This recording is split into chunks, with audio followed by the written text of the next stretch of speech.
Hola señores, ¿cómo están? Eh, Soy Concha Seijas desde Madrid. En Madrid son las 13:31 del miércoles 24 de noviembre de 2021, es decir, la 1:31 p.m. De un día en que yo no me siento muy bien. Hay 4 grados, lo cual es poco para esta época del año y para esta hora, ¿no? Hay 4 grados de temperatura en el barrio de Lavapiés, en Madrid. Eh, Aquí tengo mi potecito de líquido para, para cuando me deshidrato. Bueno, yo había abandonado este canal de la Revolución Bolivariana y acabo de colgar, después de varios meses, un video en él. Eh, sí, a veces abandono canales y me arrepiento de videos y qué sé yo. Por otra parte, bueno, yo nunca, salvo en un canal de matemáticas que tal vez abra para ganarme la vida, y en el que por supuesto no haré comentarios personales. Es imposible que yo grabe un video, así sea de historia o filosofía, sin que yo haga algún comentario personal. Soy así. Bueno, este canal se llama La Revolución Bolivariana. Y vamos a hablar de la Revolución Bolivariana. Me di cuenta hoy de que había 4 videos que yo había grabado y los tenía privados. En algún momento me habré arrepentido y los habré colocado privados. He escuchado 2 de ellos, los otros 2 no. Sinceramente me daba flojera. Veo que no tienen nada del otro mundo, nada malo. No sé por qué los privaticé. Me habré asustado, me habré arrepentido, no lo sé. Em, Voy a hablar de la Revolución Bolivariana, como digo en el video que acabo de subir, a medida que hablo de mi vida, ¿no? Entonces, eh, yo estudié en un colegio privado, el Colegio Humboldt, y yo era la única persona pobre de la clase, porque yo no era clase media, yo era pobre. Yo provengo de una familia de inmigrantes gallegos que eran jornaleros. En España todo el mundo sabe lo que es un jornalero. Un jornalero es aquel que trabaja por horas en las tierras del Señor. Eh, Muy mal pagado y bueno. eh, la pobreza que vivía mi familia en España antes de nacer yo y antes de emigrar mi madre, es una pobreza que los venezolanos no pueden ni siquiera imaginar. Yo estuve a los 4 años de edad y a los 11 años de edad en Galicia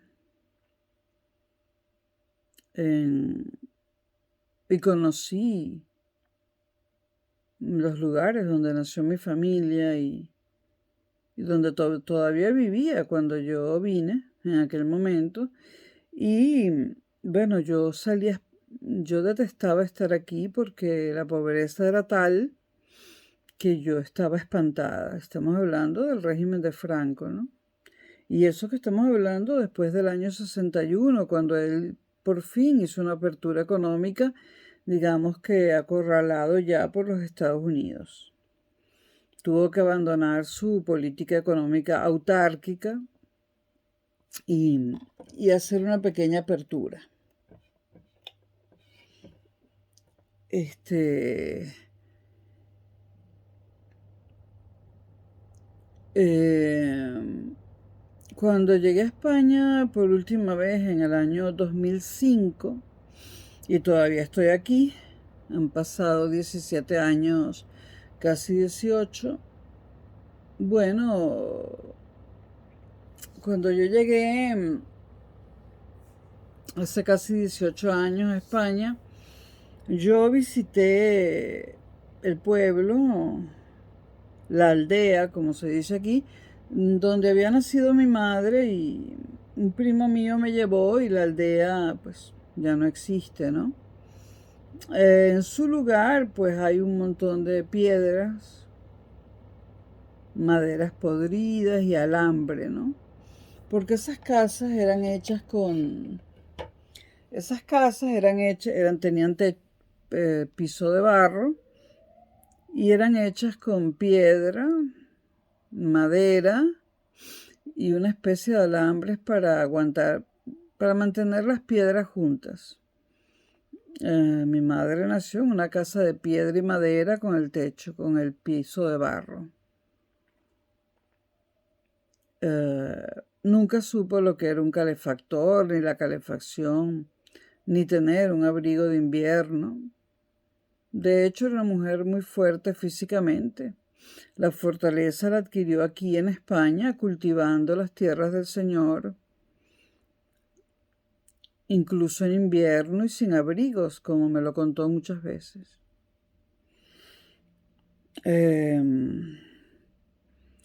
Y bueno, eran 7 hermanos y dormían todos en un mismo colchón, o en los restos de un colchón que había sido de algún amo para el cual habían trabajado. Mi madre siempre hablaba de sus amos. Tuve el amo tal, trabajé sus tierras, tuve el amo tal, las tierras eran de mi amo, y yo en Venezuela le decía que no dijera eso, que a mí me daba vergüenza, ¿no? Pero mi madre se refería a sus empleadores de España como los amos, no los jefes, no los dueños, no los propietarios de las tierras, los amos. Esa era la realidad que vivió mi madre, de la que me separa solo una generación.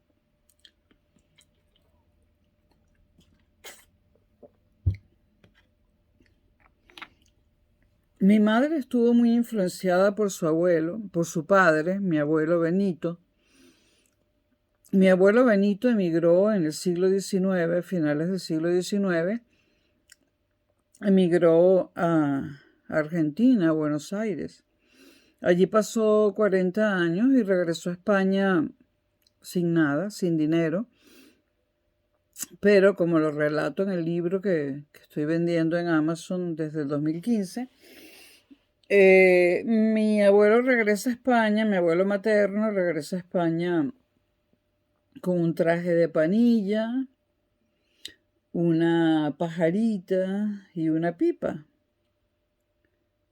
Y eso llama la atención de todo el mundo en la aldea, porque Benito regresaba de América, mas no del todo pobre. Tenía un traje, una pipa, una pajarita. Entonces Benito tenía 60 años al regresar a España y dice, la familia de mi madre dice, hay que casar a Filomena con Benito. Es un buen partido, regresa de la Argentina, ha visto mundo y tiene un traje, una pajarita, una pipa. Mi abuela Filomena tenía 20 años y la casaron con Benito de 60 años de edad. Le puso 7 hijos y murió. Benito fue el que murió primero, mucho antes de mi abuela.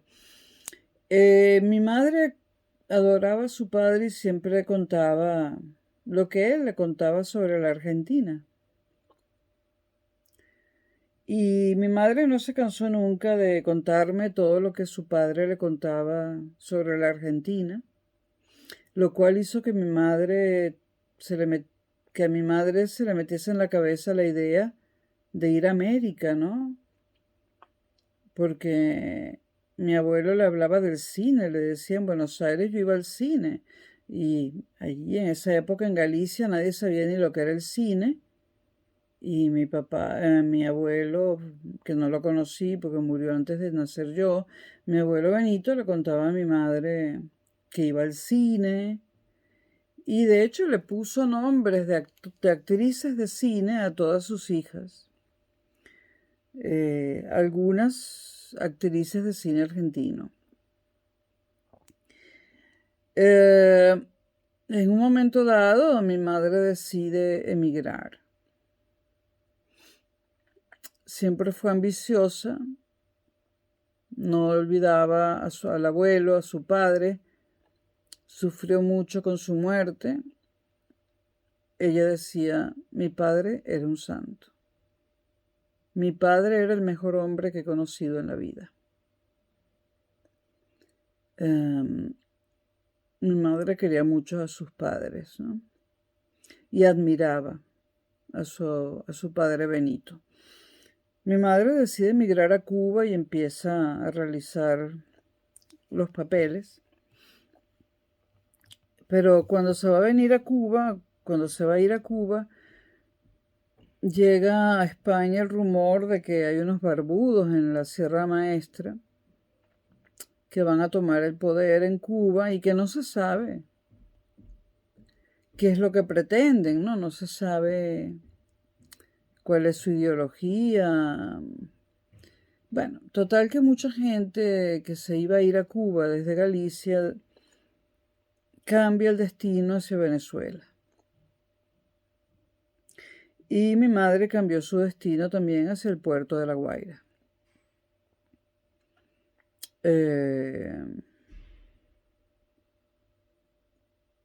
Mi madre tuvo que pagar para que la dejaran salir de España y tuvo que pagar para poder emigrar. Franco lo cobraba todo. Habían requisitos de edad, altura y peso para emigrar.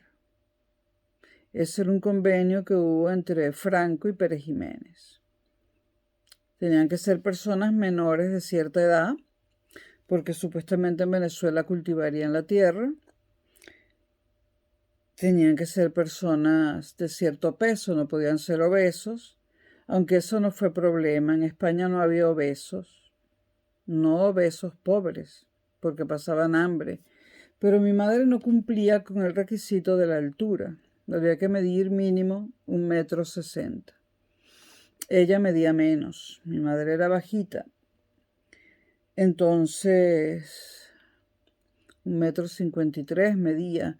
Mi madre tuvo que además ella pidió dinero prestado para el billete de barco y tuvo que pedir dinero prestado para sobornar a un guardia civil de los que se sigue diciendo que siempre fueron insobornables y que siguen siendo insobornables. Pues mi madre en 1957 sobornó a un guardia civil para que le pusiera en los papeles unos 60 metros de altura, cuando medía 1,53. Bueno, ese dinero mi madre lo devolvió. Hizo giros desde Venezuela y se lo devolvió a su ama, que se lo prestó. A la última señora para cuya casa trabajó, cuyas tierras trabajó. Mi madre llega a Venezuela en 1957 y los 2 primeros años vive en Macuto. Luego el tercer año se traslada a Caracas a una pensión de una gallega y donde vivían puros gallegos en Chapellín. Y allí conoce a mi padre, que era de Lugo, mi madre era de Pontevedra, que también había emigrado. Mi padre muere cuando yo tengo 3 años de edad. Muere asesinado, según la PTJ, para robarle el carro, cosa que nunca nadie creyó.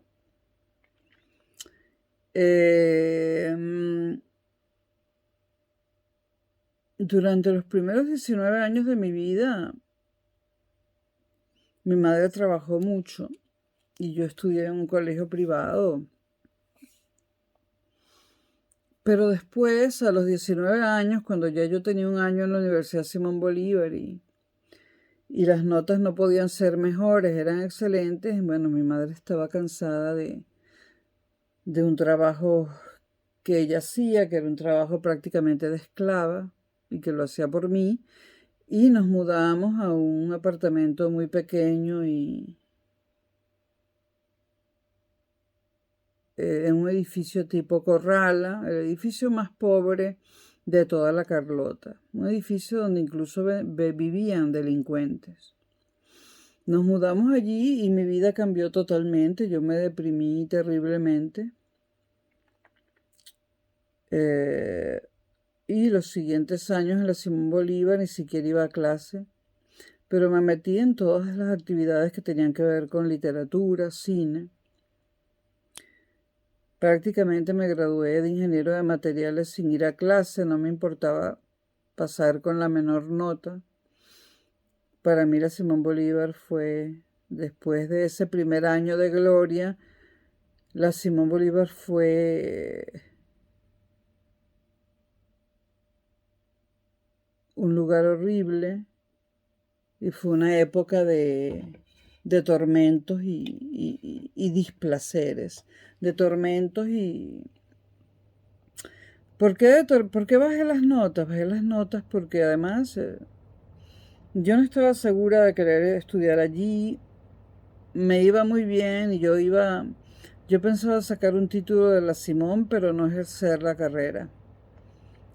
Y lo quería sacar cum laude, lo podía haber hecho si mi madre hubiese decidido sacrificarse 4 años más, pero no podía más en el trabajo que tenía y decidió trabajar por días y nos mudamos a un sitio muy humilde.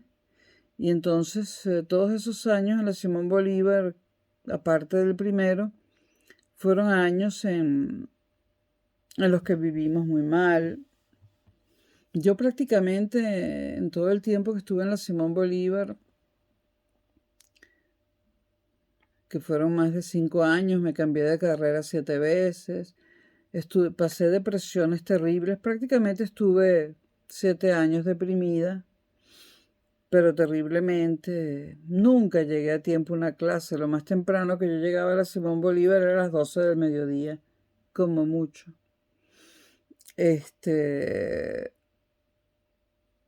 Y las únicas asignaturas que me interesaban eran las de literatura, los estudios generales. Y hablar con mis amigos en el Ampere, en la cafetería.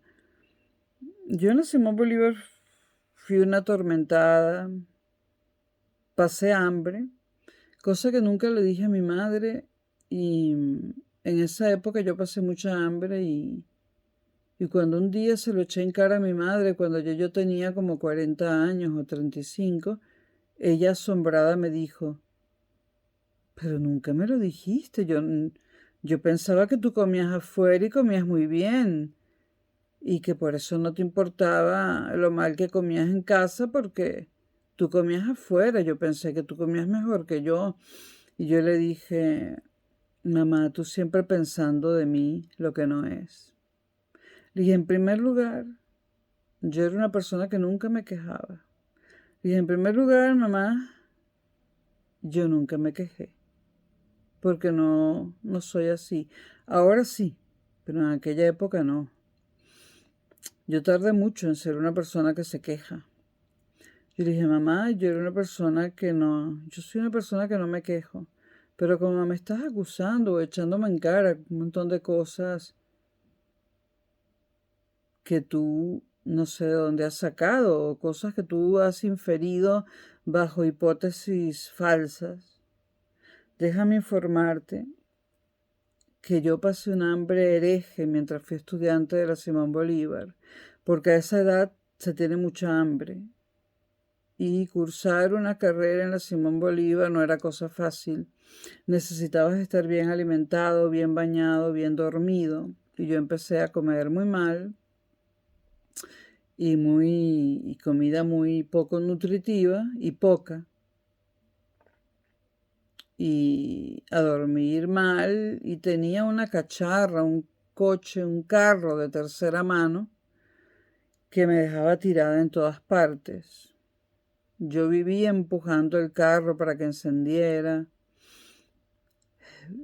no marcaba nada, no, me quedaba sin gasolina en el medio de la autopista del Este. Bueno, ese carro me acompañó 9 años, donde el carro yo gasté más en el carro de lo que gasté en comida, hasta me endeudé para reparar el puto carro y, y pasaba hambre. Y, y bueno, no mis amigos de la carrera, mis amigos de la carrera eran unos cifrinos, Charito y Carola, una Pietri, sobrina de Rafael Caldera, y Carola, hija del vicealmirante Carbonell Izquierdo. Ellas no tenían ni idea que yo pasaba hambre. Los que sí lo sabían eran mis amigos verdaderamente íntimos de la Simón Bolívar, ¿no? Los que conocí en la cafetería, del mundo de la literatura y del mundo gay, del mundo del ambiente. Ellos sí sabían. Bueno, no sé ni cómo me gradué en la Simón Bolívar. Yo tengo un sueño recurrente desde hace décadas, donde yo grito no, no, y donde me están retirando el título de la Simón Bolívar y como consecuencia retirándome todos los títulos de posgrado porque descubren que no me gradué de pregrado. Yo tengo un sueño recurrente donde me despierto gritando porque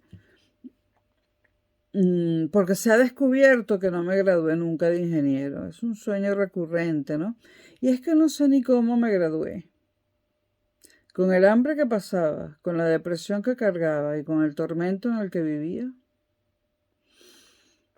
Cuando me gradué pasó lo que pasa muchas veces, ¿no? No hubo una felicidad enorme. Yo quería abandonar la Simón Bolívar rápidamente. Ese valle horroroso de Sarteneja, con ese frío y esos abedules que no encajaban allí. Pero no me sentí liberada al graduarme.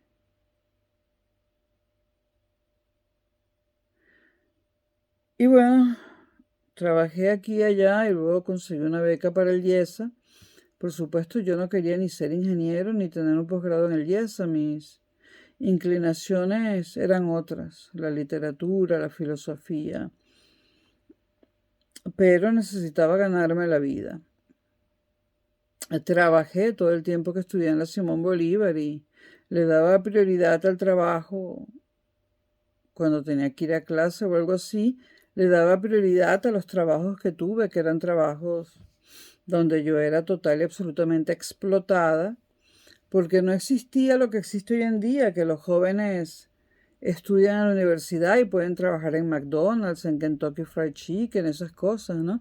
En aquella época no, en aquella época no había trabajos para jóvenes, a no ser que fuesen trabajos miserables, prácticamente de obrero o de obrera. Entonces fui explotada, pero le daba prioridad al trabajo porque no hay nada peor que andar sin dinero en el bolsillo. Hay que tener algo de dinero en el bolsillo o te pegas un tiro. Porque la pobreza, la miseria, es un delito, es un crimen.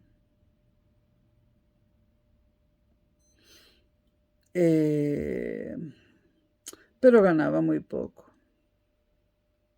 Carne, bueno, habré comido carne yo, ¿cuándo? 2 veces en 7 años y pico en la Simón Bolívar.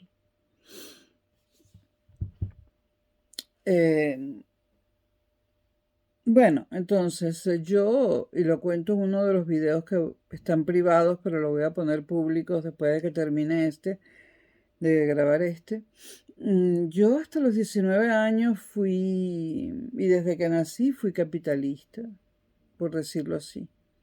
Como todavía no conocía los términos políticos e ideológicos, voy a llamarlo capitalismo. Yo era capitalista y huía de todo aquello que sonara a socialismo, comunismo, y sobre todo aquello que sonara al Che Guevara.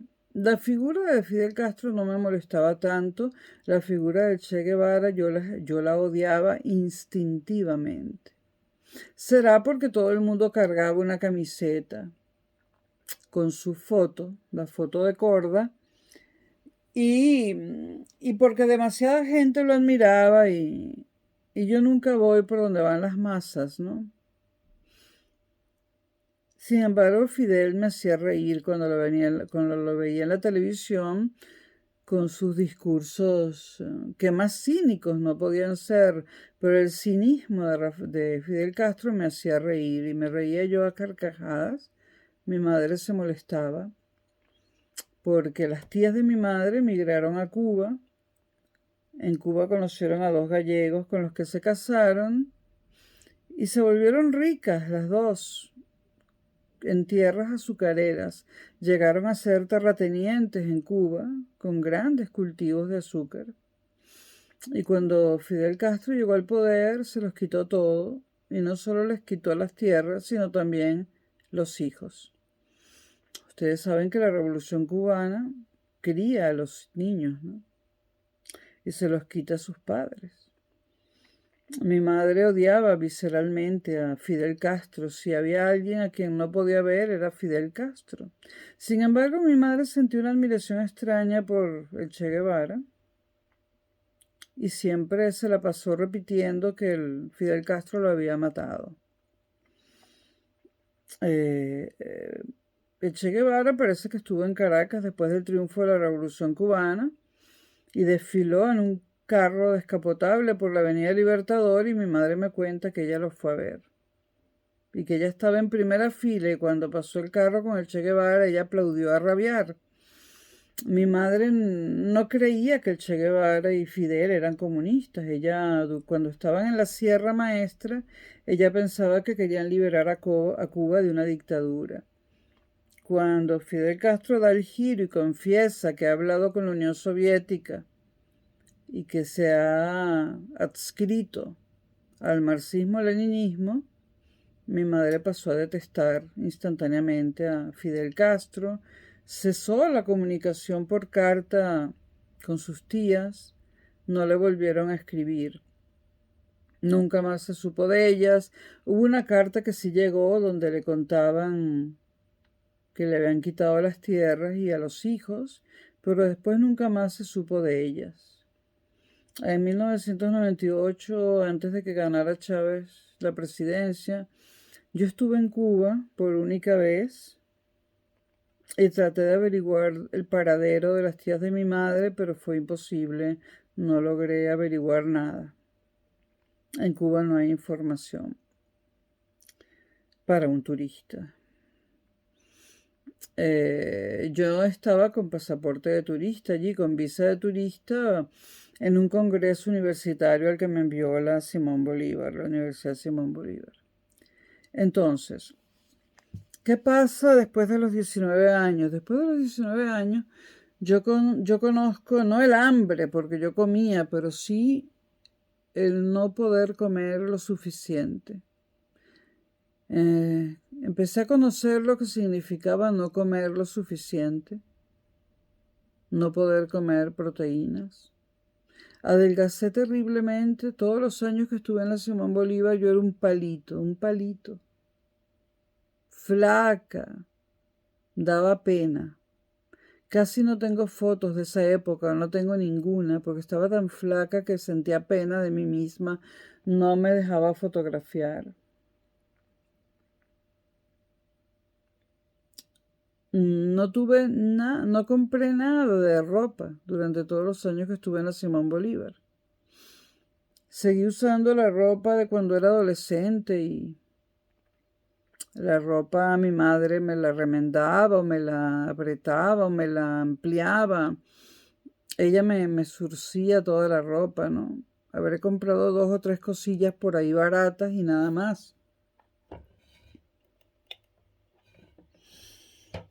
Yo después quería estudiar literatura en la Central o algo así, pero la necesitaba dinero y por eso presenté el examen de admisión del IESA y al ser aceptada pedí una beca de Gran Mariscal de Ayacucho que me dieron.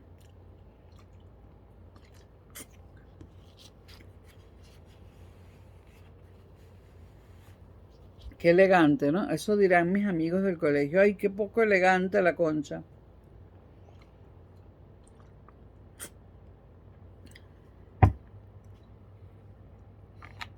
Bueno, algunos de ustedes decían que yo era la hija de la cachifa y no se equivocaban. Así bebemos los hijos de la cachifa, de las cachifas. En esos años en la Simón Bolívar me arrepentí, pero dejé de ser capitalista furibunda. Me convertí en socialdemócrata. Y sentí una cierta atracción por el comunismo. Quería saber más del asunto, ¿no? Quería votar por el MAS, pero nunca me atreví. Pero a los 18 años voté por Copey. No, pero después a los 20 yo no era la misma, yo estaba pasando hambre. Eh, Tenía un carro que me dejaba tirada en todas partes. Ir a la Simón Bolívar sin carro implicaba dos horas y media de tiempo en unos vehículos destartalados. Un tiempo totalmente desaprovechado en unos vehículos destartalados donde no podías ir estudiando ni nada porque te mareabas, la gente una encima de la otra. No es lo mismo estudiar en la Simón Bolívar con un carro en buen estado que tener que ir en carritos propuestos, autobuses y en el último tramo a pedir cola. Entonces me volví socialdemócrata. Muchas veces estuve a punto de votar por el MAS, pero no me atreví y votaba por Acción Democrática. De Copey no quería saber nada. De la democracia cristiana no quería saber absolutamente nada. Y sobre todo de ese partido, Copey, que en ese momento era el único partido demócrata cristiano. Hoy en día tampoco quiero saber nada de la democracia cristiana en lo que tiene que ver con Venezuela. El relevo de Copey ha sido primero Justicia, partido del que no quiero saber nada, y Capriles Radonsky debería salirse de allí. Porque aunque ustedes lo critiquen, es lo mejor que tiene primero Justicia. Todo lo demás es una puta mierda, como dirían los españoles. ¿Y esto qué es? Agua. Vaya, el líquido es azul de verdad. Bueno, vamos a ver si eso se quita en la lavadora. Yo no soportaba las manchas, pero... Bueno. Entonces, cuando la gente... Entonces, mucha gente se pregunta, pero ¿por qué los de los ranchos votaron por Chávez? Dicen los opositores. Y la respuesta de los mismos opositores es por ignorancia. No, señores, los de los ranchos no votaron por Chávez por ignorancia. Votaron por Chávez porque tenían hambre. Esa misma hambre que yo tuve en la Simón Bolívar y que casi me hace votar por el MAS. Después surgió la causa R, que sí no me agradaba en lo absoluto en aquel momento, ¿no? Pero pasar de una situación económica más o menos buena, aceptable, a una situación económica pésima como la que tuve mientras estudié en la Simón Bolívar y también mientras estudié en el IESA, me empujaron hacia la socialdemocracia, es decir, hacia el socialismo. ¿Qué me empujó a mí hacia el socialismo? Porque la socialdemocracia es el extremo más conservador del socialismo, pero es socialismo y yo sigo siendo socialista. ¿Qué me empujó? A pesar de haber estudiado en el IESA, todo el IESA sabía que yo no era liberal, que yo era socialista y creían que era comunista. Yo era socialista en la versión socialdemócrata, pero me parecía que el socialismo de ECO debía ser un poco más socialista de lo que lo era. ¿Qué me llevó a mí? ¿Qué me cambió a mí? ¿Qué me impulsó a mí del capitalismo al socialismo? La desmejoría o la desmejora, como se diga, de mi situación económica. A mí el socialismo me impulsó el hambre. El hecho de tener que andar en un transporte público en el que no se deberían transportar ni siquiera los animales que van al matadero. Porque esos carritos por puesto y esos autobuses que tenía Caracas, no sé cómo está ahora, eran para transportar animales. Y ni siquiera los animales merecen ser transportados así.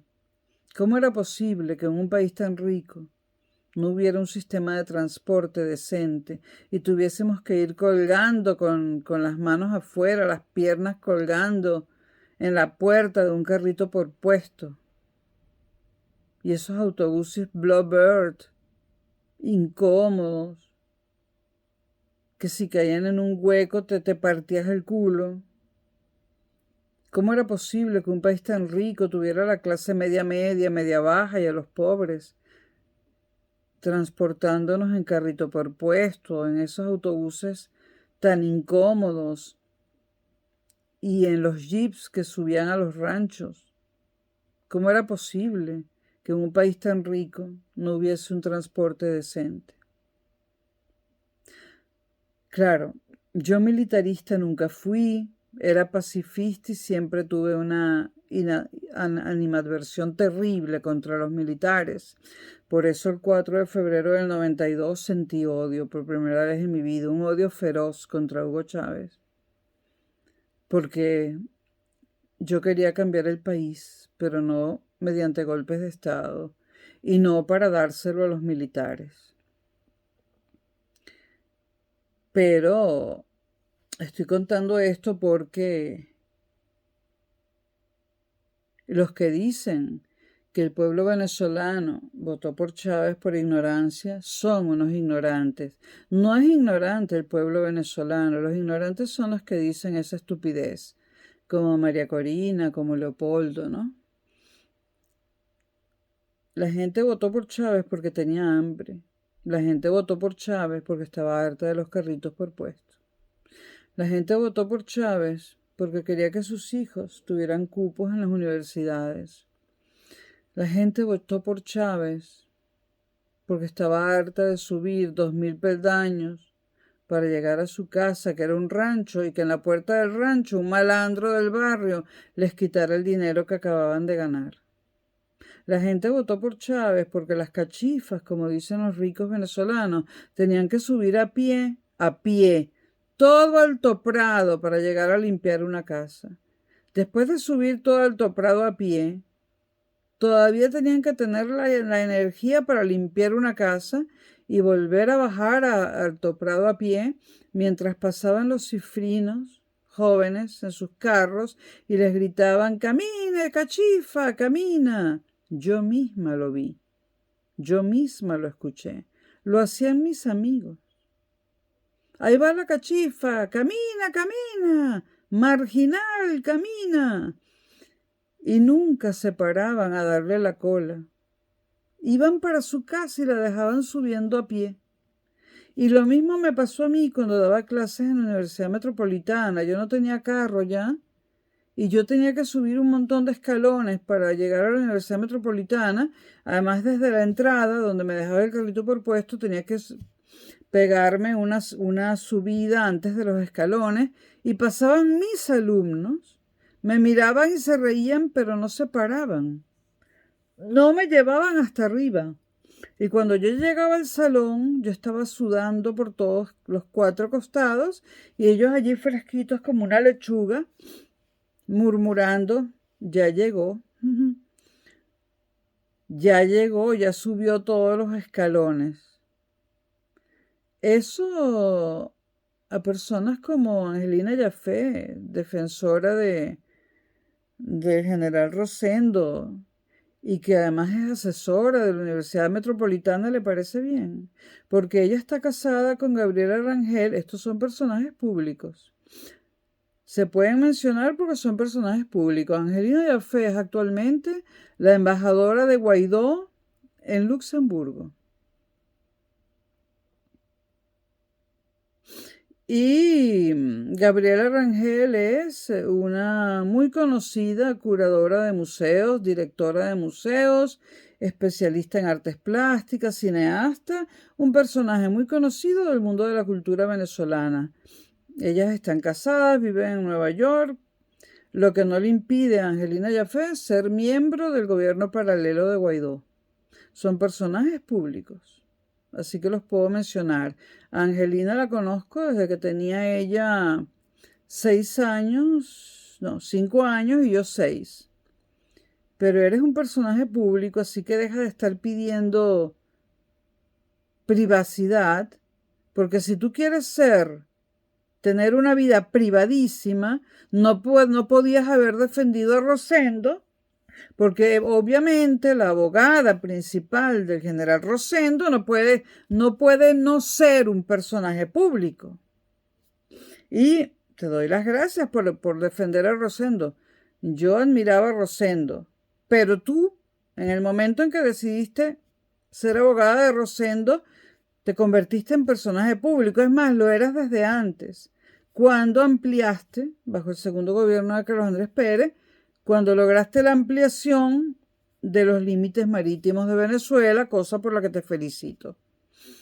Ahora, además de asesora de la Universidad Metropolitana y además de dar clases en Colombia y otras actividades más que tú realizas, eres la embajadora en Luxemburgo de Guaidó. No puedes pretender mantener el anonimato cuando eres una figura pública. ¿A ti te parece, Angelina, que no había motivos para una protesta popular, para una revolución? Tú, que eras la mejor alumna de tu clase todos los años en el Humboldt, tú, que te graduaste de Derecho, summa cum laude, en 4 años en lugar de 5 en la Universidad Central de Venezuela. ¿Tú crees que no había motivos para una revolución? No te estoy hablando como persona que quiera ser tu amiga o algo así. No te preocupes, te estoy hablando de venezolana a venezolana. Y deja de estar pidiendo privacidad porque eres un personaje público. Si no querías serlo, no haberte metido con los límites territoriales de las aguas marítimas venezolanas, no haber sido la abogada de Rosendo y no ser la embajadora en Luxemburgo de Guaidó, además de otras muchas cosas que te convierten en un personaje público. Y tu esposa también lo es. Es un personaje importante dentro de la cultura venezolana y por lo tanto es un personaje público. Deja de estar haciendo denuncias de que no se hable de ti y déjame decirte de paso que lamento la muerte de tu gato Felipe. Porque aunque tú no quieras aparecer en las redes sociales, me parece que hay alguien que coloca muchas cosas sobre ti. Además, querida, tú has confesado mediante un tuit que eras mala en matemáticas, pero yo soy ingeniero, profesora de matemáticas, especialista en matemáticas aplicadas, soy programadora certificada por Microsoft y no hay cosa que tú pongas en la red que yo no pueda ver. Puedes poner 5 claves, puedes ocultar tu perfil y el de tus amigos, pero yo veo todo lo que tú pones.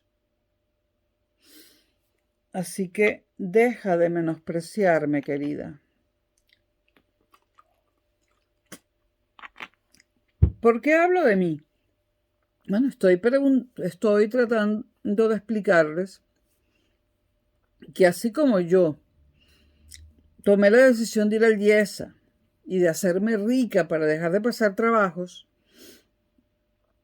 el pueblo venezolano que no pudo ir al IESA porque no tuvo una madre tan sacrificada como la mía, y no pudo estar tanto tiempo en la Simón Bolívar porque no tuvo una madre tan sacrificada como la mía, o quizás no tuvieron la inteligencia y la capacidad de sufrimiento que yo siempre he tenido y que varios amigos míos me la han hecho ver.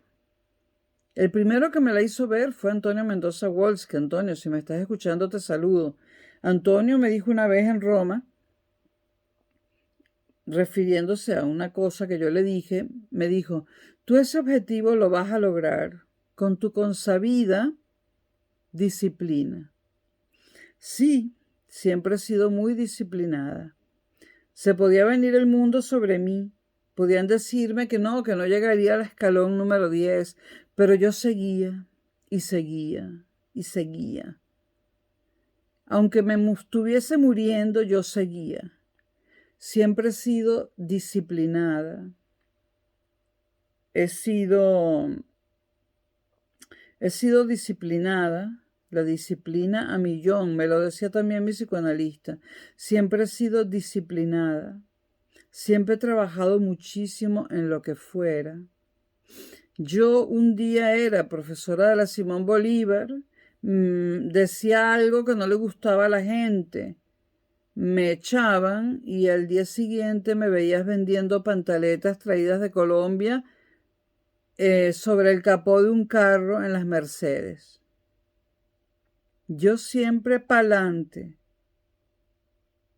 disciplinada, trabajadora, sufrida, arriesgada, luchadora. Muy a pesar de mí misma, porque a mí me gustan los placeres mundanos, la buena vida. Pero si no se puede, no se puede. Entonces, el pueblo venezolano, ir al Yesa no era garantía de nada.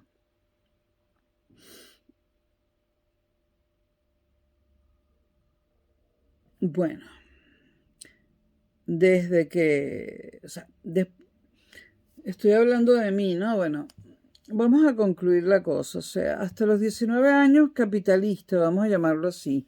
De los 19 hasta el 4 de febrero del 92, socialista. Más socialista que nunca. Durante mi estancia en el Yesa fui socialista. Pero el 4 de febrero del 92, al darme cuenta que era un golpe de izquierda y no de derecha, me plegué.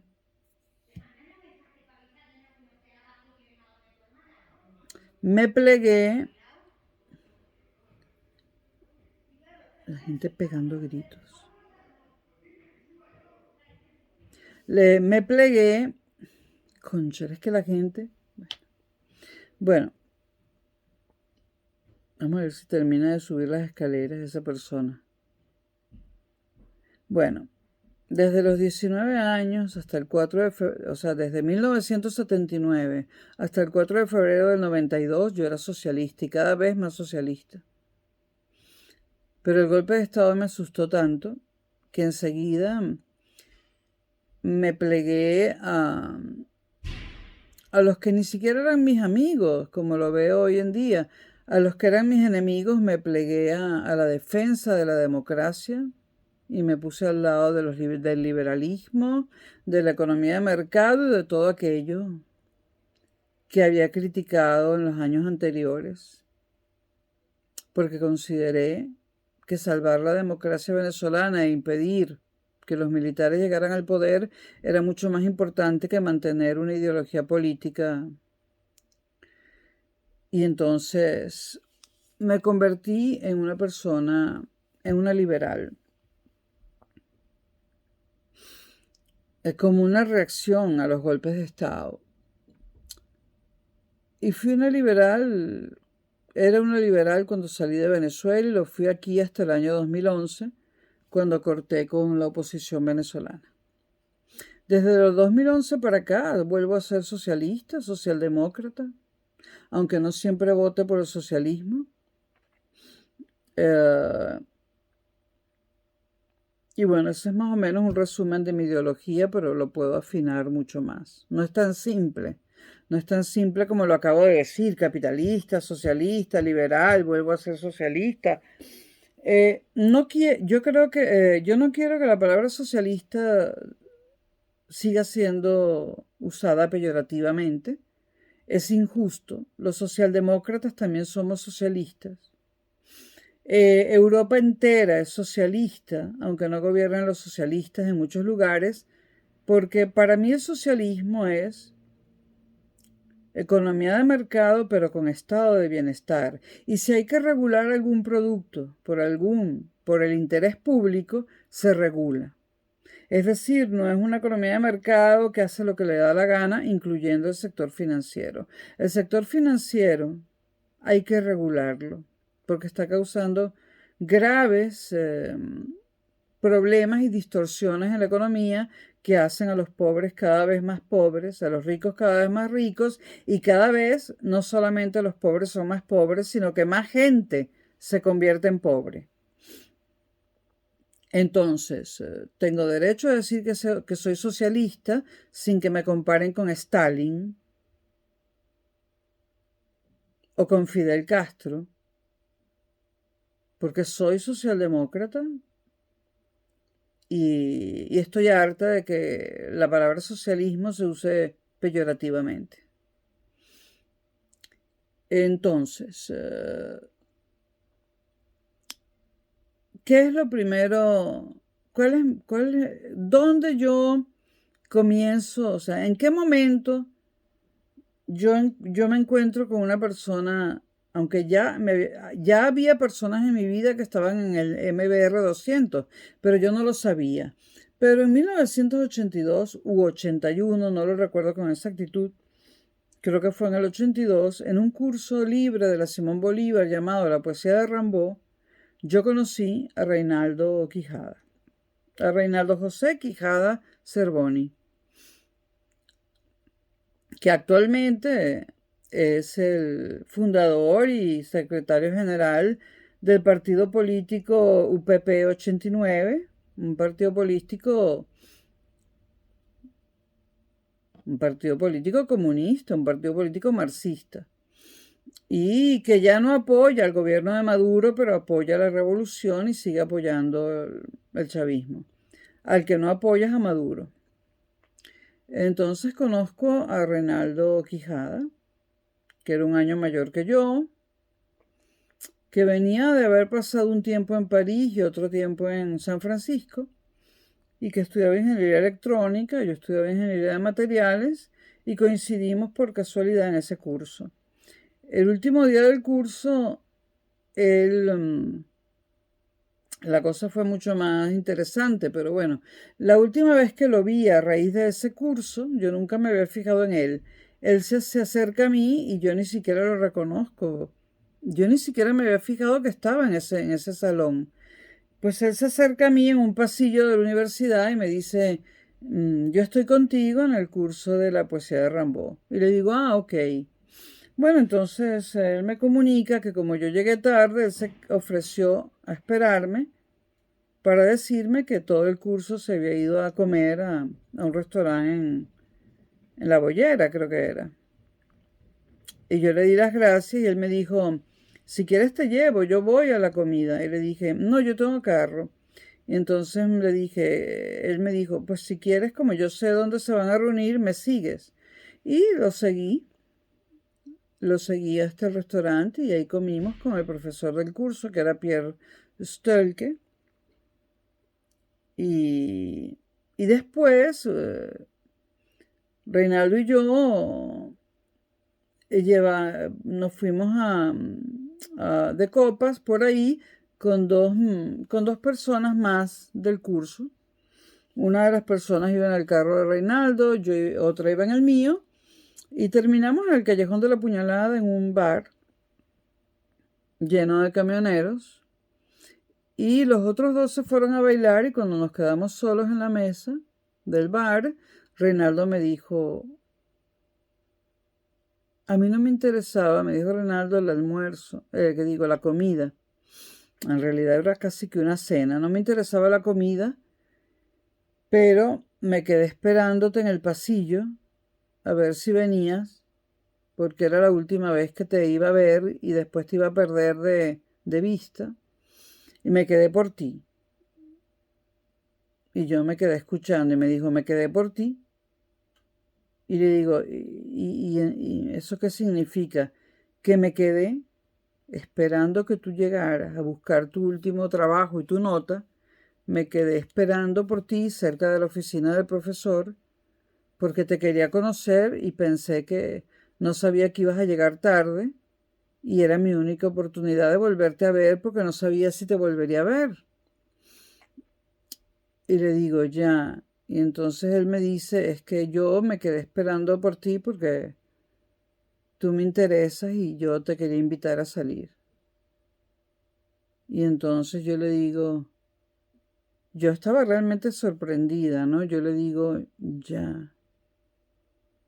Y le digo, ¿y por mí por qué? Y bueno, no me acuerdo qué más hablamos. Intercambiamos números de teléfono. Él decidió seguirme a mi casa de noche, o sea, llevamos a los otros dos a su casa y después él me siguió a mi casa, aunque yo siempre regresaba de noche sola, pero él me siguió hasta mi edificio, me dijo adiós desde su carro cuando yo me estacioné y me dijo, te llamo no mañana, sino pasado mañana, y llamó y salimos. Eso fue en el año 82, casi entrado el 83, si no recuerdo mal, ¿no? Y durante 2 años, Reinaldo y yo fuimos amantes intermitentes. Debo decir que no fuimos amigos, una amistad no fue posible, porque pensábamos de forma totalmente distinta, y yo trataba de no entrar en los temas políticos con él, porque peleábamos, y yo no quería pelear con él. Yo me enamoré de él, y lo que quería de él era, lo que yo quería era estar con él, acostarme con él, y que él me amara, y no quería hablar de política con él, porque no íbamos nunca a coincidir. Pero a raíz de mi relación con Reinaldo Quijada y de esos 2 años en los que fuimos amantes intermitentes, él me habló de un movimiento cívico-militar al que pertenecía su padre, al que pertenecía también él, el coronel Peña, que resultó ser el papá de una amiga mía del colegio, y otras personas que yo conocía, ¿no? Yo esa información no la creía del todo, me parecía un poco, o sea, como una fábula, no sé, me parecía que exageraba, ¿no? Realmente no le di la importancia que tenía. Pero ya vamos a cumplir 1 hora. En el próximo video les hablo de las conversaciones, o de las informaciones, o de las cosas que Reinaldo me decía, ya no dentro de nuestra relación sentimental o sexual, como la quieran llamar, sino de lo que me decía respecto al país y a la política y de quienes querían acabar con el régimen democrático instaurado a partir de 1958. Que se basaba además ese grupo cívico-militar en lo que quería era desplazar del poder a toda la democracia creada por Rómulo Betancourt. Rómulo Betancourt era el elemento, aunque ya estaba muerto, era el elemento, era la persona que más odiaban, era el símbolo que más odiaba a este grupo cívico-militar. Consideraban que su democracia era una mierda, una basura, y querían instaurar una verdadera democracia. Entonces, en el próximo video les hablaré de lo que Reinaldo Quijada me contó y que yo no le di importancia. Lo pasé por alto prácticamente, ni siquiera se lo conté a nadie porque me parecía que no tenía ninguna importancia.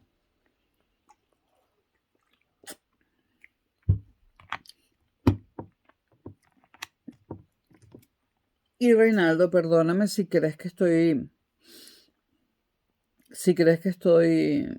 aireando tu vida privada, pero es que después hay más. Tú también te convertiste en una figura pública y yo también. Así que dejen de estar, la situación de Venezuela es muy grave, así que no estamos como para que respete mi intimidad cuando el país está cayendo a pedazos y la mitad de los venezolanos estamos afuera.